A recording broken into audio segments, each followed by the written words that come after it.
Assalamualaikum warahmatullahi wabarakatuh. Selamat pagi anak-anak. Apa kabar nih hari ini? Mudah-mudahan selalu semangat dan selalu sehat dan selalu dalam lindungan Allah. Amin.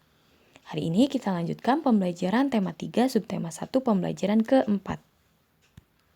Nah, Ibu di sini akan mereview pembelajaran kemarin atau mengulas kembali pembelajaran kemarin. Karena dilihat dari tugas-tugas yang dikirimkan masih ada yang belum paham. Nah, di sini Ibu sudah menyajikan iklan yang ada di pembelajaran kemarin. Nah, di sini ada soalnya kalimat iklan, kata kunci, serta observasi gambar.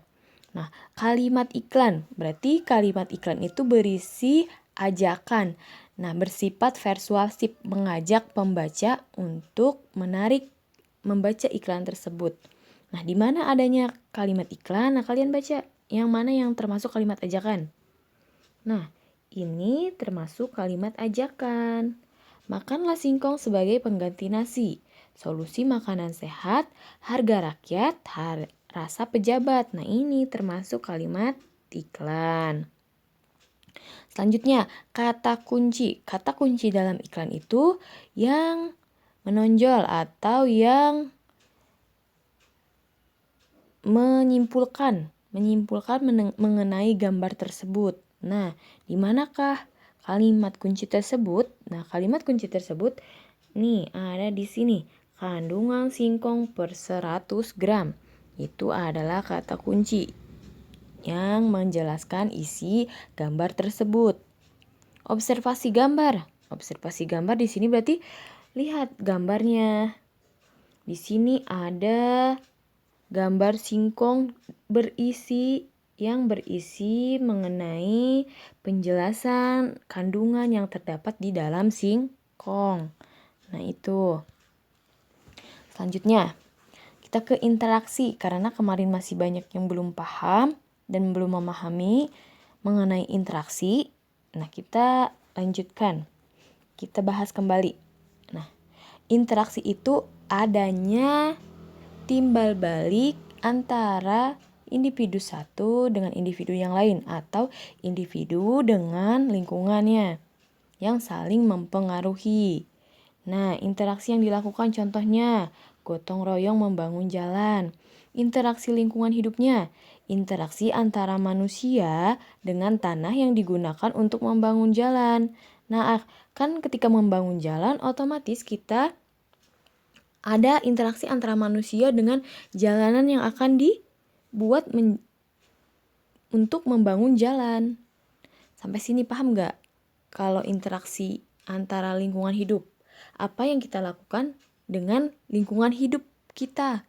Lingkungan itu luas, banyak. Contohnya berupa tanah misal, tanaman, lingkungan sekolah, lingkungan rumah, itu adalah lingkungan hidup kita. Nah, sekarang interaksi sosial. Manusia itu adalah makhluk sosial yang tidak bisa hidup sendiri atau tidak mampu memenuhi kebutuhan hidupnya sendiri. Harus memerlukan bantuan orang lain. Nah, interaksi yang terjadi saat gotong royong yaitu interaksi antara warga masyarakat yang ikut bergotong royong membangun jalan. Ketika membangun jalan, tidak mungkin masyarakat itu hanya diam, hanya berinteraksi dengan tanah, tidak berinteraksi dengan masyarakat lainnya. Otomatis kan berinteraksi dengan yang lainnya, misalnya yang satu membuang rumput-rumputnya, misalnya pembagian tugas. Yang satu mencabut-cabut rumputnya, yang satu membersihkan jalanannya, seperti itu contohnya ya. Bisa dipahami sampai sini? Mudah-mudahan bisa ya, kalau belum boleh tanyakan lagi kepada Ibu. Nah, kita lanjut ke pembelajaran 4. Nah, di sini ada percakapan antara Siti dan Nani. Nah, ayo kita simak percakapannya. Siti, ternyata tidak hanya buah-buahan yang bermanfaat untuk tubuh kita. Sayuran pun memiliki manfaat yang luar biasa loh. Jawab Lani, aku lebih suka wortel dibandingkan dengan sayuran lainnya. Siti, oh ya? Mengapa kamu lebih suka wortelan? Jawab Lani, Tentu saja, aku lebih suka wortel karena wortel mengandung vitamin A yang tinggi. Wortel ini sangat baik untuk mataku. Jawab Siti.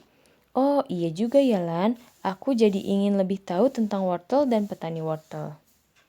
Nah, kalian tadi sudah mau menyimak dialog antara Siti dan Lani. Nah, kalian bisa jawab pertanyaan yang ada di sini. Kalian tulis di tabel sini. Dari mana sayur kita didapatkan? Nah, dari mana sayur kita didapatkan? Misalnya dari pasar yang dihasilkan oleh petani sayuran. Siapa yang menanam sayuran? Petani sayuran. Apakah peranan petani bagi kehidupan kita? Peranan petani itu sangat banyak. Salah satunya yaitu untuk memenuhi kebutuhan sayuran yang kita butuhkan untuk kehidupan sehari-hari. Bagaimana cara petani sayur memanfaatkan lingkungan hidup? Petani sayur memanfaatkan lingkungan hidup dengan cara menanam tanaman atau sayuran di lahan-lahan yang kosong atau di kebun, salah satunya. Nah, kalian bisa explore lagi atau kembangkan lagi menurut pemahaman kalian. Nah, sekarang kita ke mengenal wortel. Sayuran termasuk daftar makanan yang harus dikonsumsi setiap hari, seperti halnya buah-buahan. Sayuran juga menyuplai serat yang sangat dibutuhkan oleh tubuh untuk memperlancar proses pencernaan. Banyak sekali jenis sayuran yang dapat kita pilih untuk dikonsumsi, baik untuk dimasak, dimakan sebagai lalap maupun dibuat menjadi jus. Dibuat seperti apapun, kita masih tetap bisa merasakan manfaat sayuran bagi kehidupan kita. Salah satu contoh sayuran yang bermanfaat adalah wortel.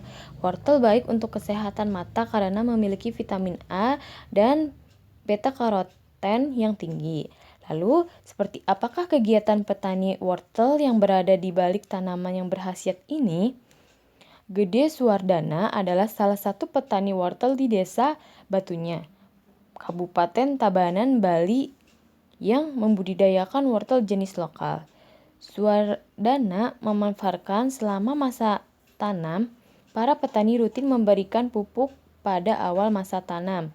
Menurutnya, pemberian pupuk di awal masa tanam sangat berpengaruh terhadap perkembangan tanaman. Pupuk yang mereka gunakan adalah pupuk organik. Hasil pertanian wortel lokal yang wortel juga tidak mengecewakan. Gede Suwardana menjelaskan bahwa ia mampu memperoleh omset sebesar 2 juta rupiah per bulan dengan harga jual per kilogramnya sebesar 7.000 rupiah. Untuk pemasaran, Suwardana menjelaskan bahwa ia membawa wortel-wortelnya tersebut ke pasar Baturiti Tabanan. Di sana, ia bertemu dengan pengepul sayur yang kemudian mendistribusikan wortel-wortelnya ke beberapa daerah di Pulau Bali. Dalam dunia pertanian ada 3 pihak yang selalu bekerja sama, yakni pemasok, petani yang bersangkutan, distributor yang membeli sayur-sayuran atau buah-buahan dari petani. Ada pula penjual sayur yang secara langsung membeli sayuran dari petani dan menjual secara berkeliling. Nah, berdasarkan bacaan atas ada beberapa interaksi yang dilakukan, yaitu interaksi manusia dengan lingkungan dan alam sekitarnya. Nah, dari teks ini, interaksi manusia dengan lingkungan alam sekitarnya yaitu antara interaksi si petani dengan tanaman wortel. Nah, bagaimana terjadinya interaksi tersebut? Nah, interaksi tersebut ketika manusia memberikan pupuk, merawat tanaman wortel tersebut, itu kan terjadi interaksi, saling menguntungkan. Manusia menguntungkan wortel tersebut, yaitu dengan cara memberikan pupuk. Nanti wortel tersebut akan tumbuh dengan baik. Nah, setelah tumbuh dengan baik, otomatis akan menguntungkan bagi petani wortel tersebut, akan menghasilkan wortel yang bagus dan banyak. Terus ada interaksi manusia dengan lingkungan sosialnya. Nah, dengan lingkungan sosial antara si petani wortel dengan pengepul sayuran atau dengan distributor yang membeli sayuran-sayuran tersebut. Nah, di situ terjadi interaksi antara manusia dengan manusia yang lain. Nah, keragaman yang kamu temukan. Keragamannya yaitu keragaman pekerjaan. Nah, ada petani, ada distributor yang membeli sayuran. Nah, ada kita sebagai konsumsi, penjual sayur. Nah, sampai situ bisa dipahami. Bisa ya. Sekarang, tugas dari tadi kalian sudah menyimak mengenal wortel. Nah, tugasnya yaitu membuat laporan. Laporannya boleh laporan sederhana. Format laporannya ada judul laporan. Misalnya, Ibu membuatnya judul laporannya yaitu manfaat sayur wortel. Manfaat buah wortel. Tujuan laporannya agar pembaca mengetahui manfaat wortel. Hasil identifikasinya apa? Wortel mengandung banyak vitamin. Nah, dan masih banyak kalian jelaskan. Misalnya, kesimpulan dari bacaan tersebut. Nah, kesimpulannya yaitu wortel baik dikonsumsi untuk kebutuhan vitamin dalam tubuh karena banyak mengandung vitamin bla bla bla. Kalian jelaskan misalnya. Nah, seperti itu ya, dibuat sederhana saja. Nah, sekarang kita ada sebuah iklan. Berikut ada beberapa contoh iklan masyarakat yang berkaitan dengan kehidupan masyarakat, keragaman adat istiadat, suku dan agama. Nah, di sini ada iklan mengenai sebatang lidi jadi kuat bila menjadi sapu. Sebuah bangsa jadi kuat bila tetap bersatu. Nah, yang B, ada kedamaian ada ketika kita mau menerima perbedaan. Nah, rayakan perbedaan dengan kebersamaan. Nah, yang pertama, di sini juga ada kalimat iklan, kata kunci, dan gambar.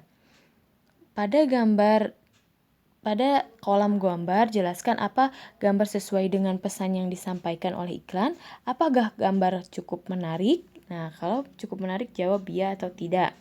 Apakah gambar cukup jelas? Jawab ya atau tidak. Nah, di sini ada 2 iklan. Mana yang termasuk kalimat iklan? Yaitu kalimat ajakan yang berupa mengajak atau menghimbau pembaca untuk melihat iklan tersebut. Nah, kalimat kata kunci itu kalimat yang menonjol yang menjelaskan mengenai isi iklan tersebut. Nah, kalian lihat di sini ya. Nah, ada di halaman 31. Nah, sekarang kita ke Pesona Tanah Toraja. Sebagai salah satu tempat yang terindah di Indonesia, Tanah Toraja di Sulawesi Selatan yang menyimpan begitu banyak pesona alam dan adat istiadat yang unik dan sangat menarik untuk dinikmati. Berkat kekayaan budaya yang luar biasa, Tanah Toraja bahkan dimasukkan ke dalam daftar sementara warisan dunia oleh UNESCO. Di tahun 2004 adalah sebuah upacara kematian yang dinamakan Rambu Solo, yang merupakan upacara mengantarkan sanak keluarga yang telah meninggal dunia ke alam baka. Upacara ini biasanya dilangsungkan secara meriah selama berhari-hari serta melibatkan seluruh penduduk desa. Nah, di sini di kolom halaman 32 ada 2 kolom. Seperti apakah adat istiadat yang kamu miliki? Cari tahu lebih banyak tentang adat istiadat yang kalian miliki. Nah, di sini ada 2 kolom. Kolom yang pertama, deskripsi adat istiadat keluargaku. Nah, contohnya adat istiadat yang ada di keluarga ibu atau di lingkungan tempat tinggal ibu. Nah, ibu kan tinggal di Kuningan. Di Kuningan itu ada namanya adat istiadat Seren Tahun. Dilakukan setiap 1 tahun sekali di bulan September, yaitu upacara rasa syukur yang dilakukan oleh seluruh warga masyarakat Kuningan, terutama seluruh warga masyarakat Cigugur. Nah, itu dilakukan upacara. Upacaranya berupa pembagian buah-buahan, sayuran, bahan pokok makanan yang setelah selesai upacara, makanan tersebut dibagikan dan diambil oleh warga-warga masyarakat yang menyaksikan upacara tersebut. Nah, di sini kalian tanyakan kepada orang tua, apa adat istiadat di keluarga kalian? Nah, boleh adat istiadatnya berupa kebiasaan. Nah, yang sering kalian lakukan di lingkungan atau di keluarga kalian. Nah, dan ada yang kedua, deskripsi adat istiadat temanku. Nah, kalian boleh ya, kan kalian sudah lama nih nggak bertemu sama teman-teman kalian. Nah, kalian boleh telepon, boleh tanyakan langsung, boleh telepon. Kalau tanyakan langsung jangan ya, karena sekarang kita sedang jaga jarak. Kalian boleh telepon atau WA teman kalian, tanyakan apa saja adat istiadat di teman kalian. Nah, satu aja ya, satu orang satu. Misalnya, Meica menanyakan kepada Firaya. Nah, Firaya misalnya menanyakan kepada Janitra. Nah, misalnya Janitra menanyakan kepada Malika dan seterusnya.